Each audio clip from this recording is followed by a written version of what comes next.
Hi everyone, and welcome to my channel. My name is Amanda and I'm from Amanda Crochets, and in today's video I'm going to show you how to make the quick and easy wattle stitch. This is a 1-row repeat pattern and creates a lot of very nice texture. You can crochet this in a solid color like I did, or you can change up the colors every 2 rows or so. And this pattern looks the same on both sides. And like I said, it's just a fun little pattern if you want some texture and definition to your projects. So let's begin today's tutorial on making the quick and easy wattle stitch. So for today's tutorial, you're going to need some worsted weight yarn, and I'm using Hobby Lobby. I love this yarn. And this is 100% acrylic. Again, it's a 4 medium weight yarn. And this is a 7 ounce or 199 gram skein. It is 355 yards or 325 meters. And the recommended hook size is a US I9 5.5 millimeter. And that's the hook that I'm going to be using today. So you're going to need worsted weight yarn and your coordinating hook size. So if you look on the yarn label, you can see the coordinating hook size, which, like, again, this is the I9 5.5 millimeter. If you wanted to use a thicker yarn or a thinner yarn, you can certainly do that. I would just look at your yarn label at that recommended hook size and use that for your project. Okay, so we're just going to make a small sample today. So go ahead and make your slip knot. And for my swatch, I'm just going to go ahead and make a chain of 17. If you want to make your project bigger or smaller, all you're going to need is to change up your multiple for the chain. So you want to make sure that your chain is in a multiple of 3 plus 2. So that means you're going to take any number and multiply it by 3, and at the very end you're going to add 2 more chains to the very end. So in my sample swatch, I'm going to be chaining 17, so that's 3 times 5, which is 15, plus 2 for 17. So you're going to need to make a chain, so that loop on your hook does not count as a chain, and you're going to yarn over your hook and pull through. So that's 1, 2, 3, 4, 5. Continue until you have 17 chains, or your chain multiple of 3 plus 2. Okay, once you have your 17 chains or your multiple of 3 plus 2, we can begin row 1. So for row 1, we're going to be working in the second chain from your hook, and you're going to make a single crochet, chain 1, double crochet, all in that second chain from your hook.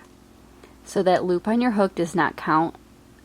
You're going to count 2 chains, 1 and 2, and in that second chain you're going to make a single crochet. So insert your hook, yarn over, pull up a loop, 2 loops on your hook, yarn over, pull through 2 loops, and that is your single crochet. Next you're going to chain 1, so yarn over and pull through, and then you're going to make a double crochet into that same chain. So yarn over your hook, insert your hook into that same chain, yarn over, pull up a loop, 3 loops on your hook, yarn over, pull through 2, yarn over, pull through 2, and that is your double crochet. Next you're going to skip the next 2 chains and you're going to make a single crochet, chain 1, double crochet into the next chain. Okay, so you're going to skip 2 chains, 1 and 2, and in the chain after that you're going to make a single crochet, chain, and double crochet. So again, insert your hook, yarn over, pull up a loop, 2 loops on your hook, yarn over, pull through 2, then you're going to go ahead and chain 1, and then you're going to make a double crochet into that same chain. So yarn over your hook, insert your hook, yarn over, pull up a loop, 3 loops on your hook, yarn over, pull through 2, yarn over, pull through 2. Okay, so you're just going to repeat this across until the end of your row. So again, we're going to skip 2 chains, 1 and 2, and in that next chain you're going to go ahead and make a single crochet, chain 1, double crochet, all in that same chain.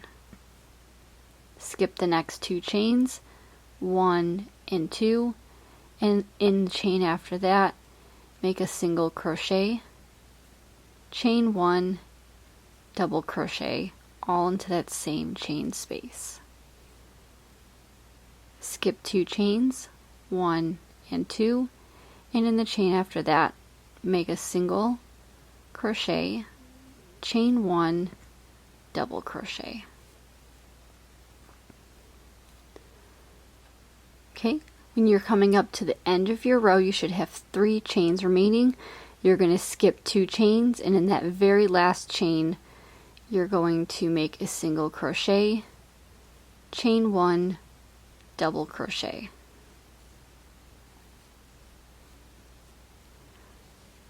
And that is what your first row is going to look like. Okay, so to start row 2, you're going to go ahead and chain 1 and turn, and you're going to skip that very first stitch, and you're going to be working into the chain 1 spaces from now on. So you're going to skip this very first stitch, which is right here, and you're going to go right into that chain 1 space, and you're going to make a single crochet, chain 1, double crochet in each chain 1 space across.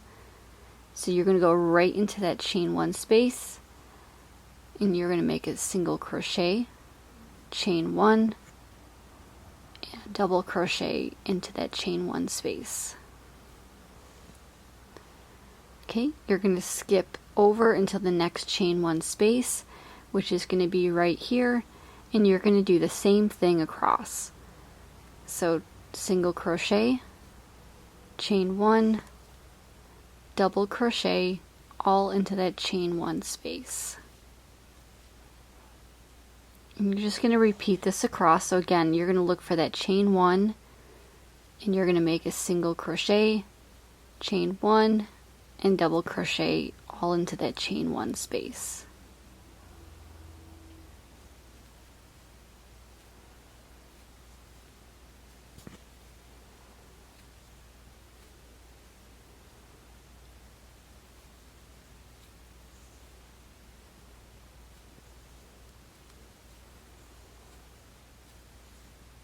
Okay, and then when you come to the end of your row, you're going to have 1 chain 1 space left, and again you're just going to make a single crochet, chain 1, double crochet.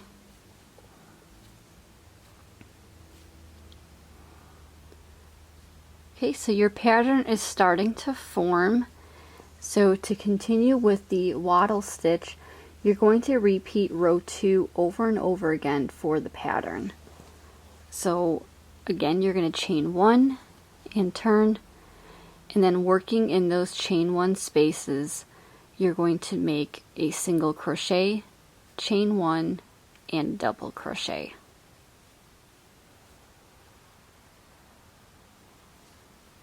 So continue working in your chain 1 spaces, and I'm going to make a few more rows just so you can see what the pattern looks like. And I will meet up with you and show you everything at the very end. Okay, so here is what 4 rows looks like, and like I said, you can start to see your pattern forming, and it is the same on both sides again. So you can always change this up to have different colors, and if you use different colors you can always see the stitch pattern a little bit better as well. Or you can use a solid color like I did. This stitch will be perfect for dishcloths, scarves, or blankets, whatever you choose to make. And again, this is the quick and easy wattle stitch. So thank you so much for joining me on learning how to make this quick and easy wattle stitch. I hope you enjoyed today's video. Please like, comment, and subscribe to see all future videos by me. And as always, happy crocheting! Bye!